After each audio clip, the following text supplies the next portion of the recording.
Saya ingin merubah hidup, tapi bagaimana caranya? Pertanyaan-pertanyaan itu banyak sekali berseliweran. Tapi mari kita samakan persepsi kita dulu.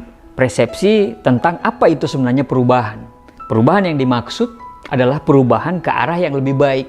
Dan perubahan itu bisa membawa kita ke jenjang-jenjang yang lebih baik atau ke jenjang yang lebih sukses. Artinya, perubahan itu adalah hijrah dari hal yang tidak baik menuju hal baik. Dari orang yang tidak punya penghasilan menjadi orang yang sudah berpenghasilan. Dari orang yang berpenghasilan sedikit menjadi orang yang punya penghasilan yang besar. Dari orang yang menyebalkan menjadi orang yang sangat menyenangkan. Dari yang tidak punya teman menjadi orang yang banyak temannya. Dari yang tidak dihargai menjadi orang yang dihargai. Dari orang yang gemuk menjadi orang yang kurus atau sebaliknya. Dari yang ibadahnya amburadul menjadi ibadahnya yang baik. Atau dari orang yang suka main judi slot menjadi orang yang sudah tidak pernah lagi bermain judi slot. Atau banyak sekali perubahan-perubahan yang kita inginkan dalam hidup ini. Kalau Anda punya perubahan tersendiri, coba Anda tuliskan di kolom komentar. Gini, apa yang kita lihat dari diri kita hari ini adalah hasil dari pilihan-pilihan kita yang kita buat di masa lalu. Pepatah mengatakan, today is yesterday and tomorrow is today. Hari ini adalah hari kemarin dan hari esok adalah hari ini. Semua skill yang kita punya hari ini itu adalah hasil dari pilihan kita di masa lalu. Baik buruknya keadaan kita hari ini itu juga hasil dari pilihan kita di masa lalu. Bahagia atau sengsara keadaan kita saat ini itu juga adalah gambaran dari apa yang kita pilih di masa lalu. Tiap tutup tahun kita selalu make a wish bahwa mudah-mudahan tahun depan akan menjadi tahun perubahan bagi kita dengan segala harapan perubahan. Tapi coba tanyakan saat ini, masih ingat gak kita sama resolusi kita di awal tahun kemarin? Tidak ada yang berubah. Tahun terus berubah, tapi kita tidak pernah berubah. Apakah tahunnya yang salah? Tidak. Tapi kitanya yang tidak sungguh-sungguh untuk berubah. Make a wish yang kita lakukan di awal tahun itu hanya mungkin pamer di media sosial supaya orang lihat bahwa kita itu betul-betul peduli dengan impian kita. Padahal cuman pamer doang. Aplikasi di lapangan omong kosong. Ya mungkin karena kesibukan, kesulitan yang kita alami, bahkan banyak sekali persoalan-persoalan hidup yang kita alami, sehingga kita bingung mau mulai dari mana untuk melakukan perubahan itu. Dari mana kita bisa merubahnya? Ada 3 tahapan perubahan. Tahapan pertama yaitu mulai perubahan itu dari diri sendiri. Klasik memang, tapi dalam kondisi apapun, hanya 2 hal yang bisa kita kendalikan dan bisa kita rubah, yaitu pikiran kita dan tindakan kita. Kita jangan menganjurkan untuk orang lain bisa melakukan perubahan besar. Justru hal yang paling baik ialah kita melakukan perubahan tersebut dari pribadi kita sendiri. Kita harus berupaya untuk mengintrospeksi diri kita dengan melakukan perenungan-perenungan di malam hari dan mengeksekusinya keesokan harinya. Apa yang harus dirubah dari diri kita dan apa yang harus kita lakukan esok hari. Tuliskan apa aja yang mau kita rubah. Jadilah orang yang tepat dulu. Jadilah orang yang siap secara jasmani dan rohani dulu. Jadilah orang yang mau terus belajar dan berusaha, serta jadilah hamba yang mentaati segala perintahnya dan menjauhi segala larangannya dulu. Karena rumus dari sebuah keberuntungan itu adalah bertemunya antara kesempatan dan kesiapan. Persiapkan dirimu dulu. Jadi bila kesempatan itu datang, kita sudah sangat siap. Kata kuncinya adalah dirimu dulu yang harus dirubah. Bagaimana mau sukses kalau sholat saja tidak pernah? Bagaimana mau sukses kalau hubungan dengan orang tua kita tidak pernah akur? Kita nggak pernah rukun dengan kakak dan adik kita. Bagaimana mau sukses kalau utang saja kita lupa dan kita tidak pernah bayar? Bagaimana mau sukses kalau kerjanya kita hanya nongkrong di warung kopi berjam-jam hanya untuk berdebat tentang siapa capres pilihan kita dan itu benar-benar di luar kompetensi kita?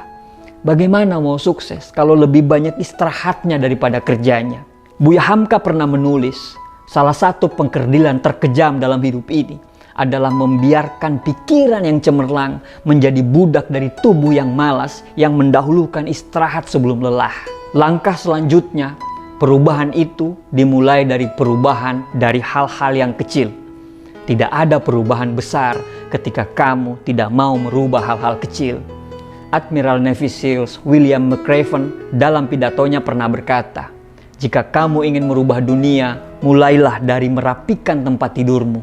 Jika kamu merapikan tempat tidurmu tiap pagi, kamu akan menyelesaikan tugas pertama di hari itu. Itu akan memberikanmu sedikit rasa bangga, dan itu akan memotivasimu untuk melakukan tugas berikutnya dan berikutnya lagi. Di penghujung hari, satu tugas terselesaikan akan menjadi banyak tugas yang akan terselesaikan juga." Merapikan tempat tidur juga mempertegas fakta bahwa hal kecil dalam hidup kita sangatlah berarti. Jika kita tidak dapat melakukan hal kecil dengan benar, kamu tidak akan pernah bisa melakukan hal besar dengan benar.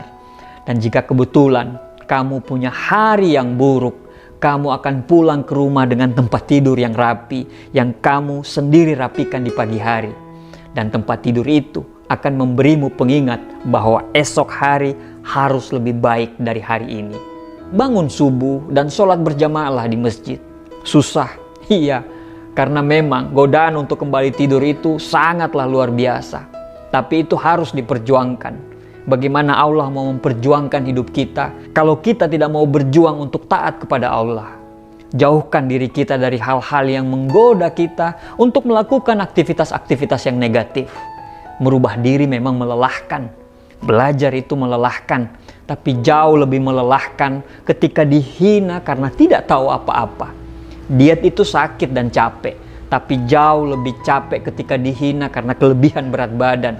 Berjuang sekarang atau menikmati hasilnya nanti, atau bermalas-malasan sekarang, tapi nanti harus berjuang sama capeknya. Tinggal capek mana yang harus kita pilih. Setiap pilihan selalu ada konsekuensinya. Tahapan ketiga dan terakhir yaitu melakukan perubahan itu saat ini dan jangan menunda-nunda. Langsung rubah semua perbaikan itu dan jangan banyak pertimbangan. Banyak di antara kita yang suka menunda-nunda, dan hal itu sangatlah tidak baik, karena jika kita menunda maka hasilnya juga akan tertunda. Jika langsung dilakukan maka hasilnya pun akan langsung dirasakan. Jadi change your choice, change your future. Dengan kita mengubah pilihan kita di setiap fase dalam kehidupan, maka kita akan merubah masa depan kita menjadi lebih baik. Kalau dulunya sholat kita belum baik, maka berjuanglah untuk bagusin sholat kita. Kalau dulu kita memilih bangun kesiangan, maka mulai hari ini kita harus mulai bangun pagi.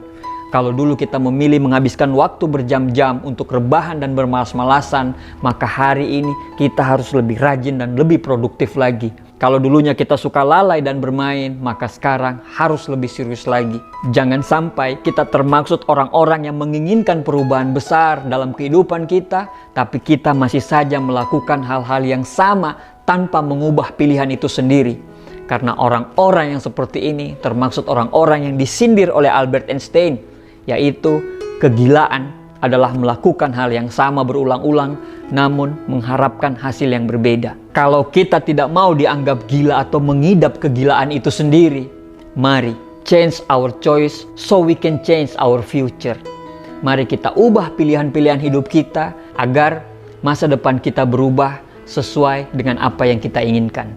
Semoga Allah selalu bersama dengan kita semuanya. Terima kasih.